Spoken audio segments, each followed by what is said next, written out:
The house stood at the end of a quiet rural road, paint peeling, windows clouded with dust, and memories heavier than the winter air.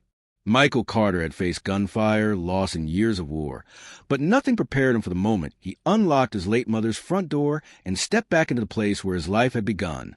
The silence inside was crushing, broken only by the soft sound of his dog's paws on the wooden floor.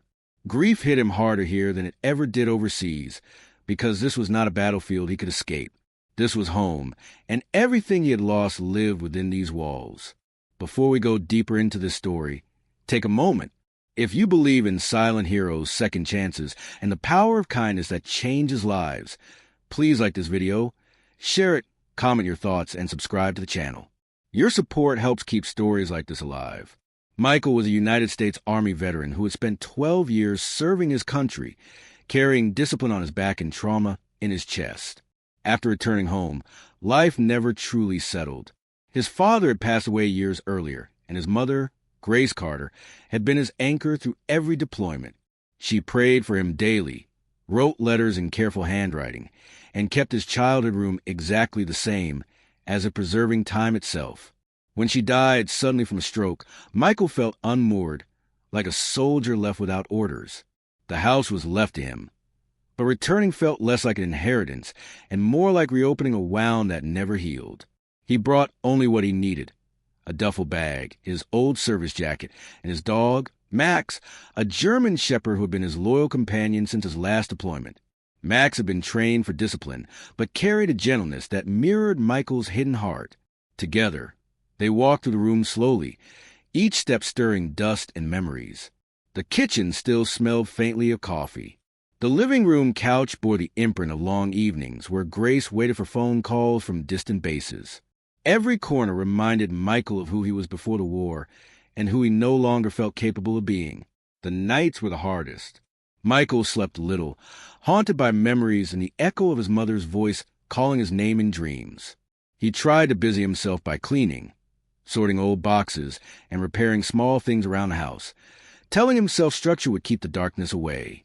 Max followed him everywhere, alert, protective, sensing his pain in ways words never could. On the third day, while Michael worked in the hallway closet, Max began barking sharply near the old basement door, a sound different from anything Michael had heard before. The basement had always been off limits as a child, used mostly for storage and rarely spoken about. Michael hesitated, heart pounding as if approaching a hostile zone. The door creaked open, releasing cold air and the scent of old wood and paper.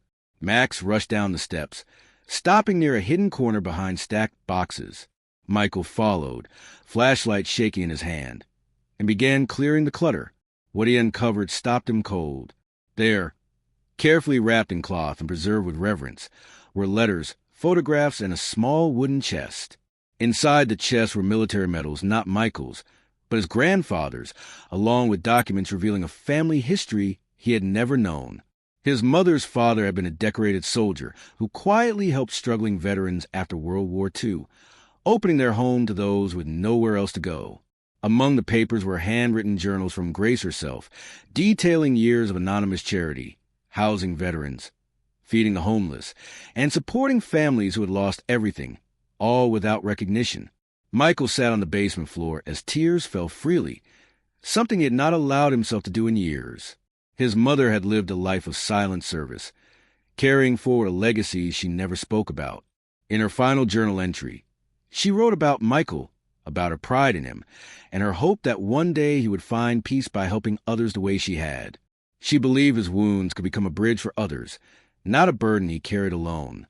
From that moment, something inside Michael shifted. Grief did not disappear, but it transformed. The house no longer felt like a tomb of loss, but a place of purpose.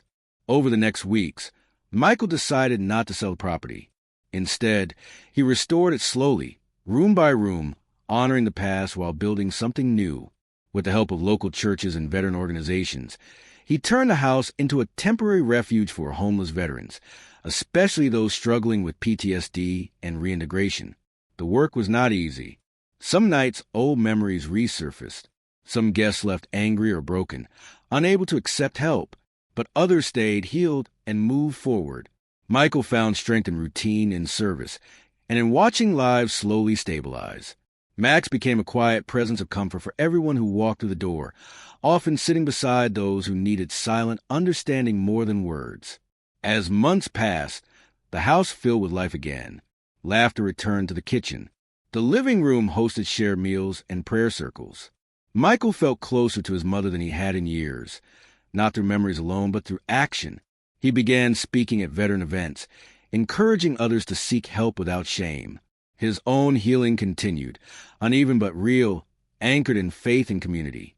One evening, as winter approached again, Michael stood in the doorway watching snow fall, just as it had when he first returned. This time, the cold felt different. It no longer pressed against his chest. Max sat beside him, calm and steady, as if reminding him of the moment everything changed. The discovery in the basement had not just revealed the past, it had unlocked Michael's future. Before this story ends, take a moment to comment below and share what this journey meant to you. Your voice matters, and your support helps spread stories of hope. Michael Carter never planned to become a beacon for others, but by returning to his late mother's house, he found more than grief waiting for him. He found a calling written quietly through generations, a reminder that even the most wounded hearts can become places of refuge. Sometimes, healing begins not by running from the past, but by uncovering it one hidden truth at a time.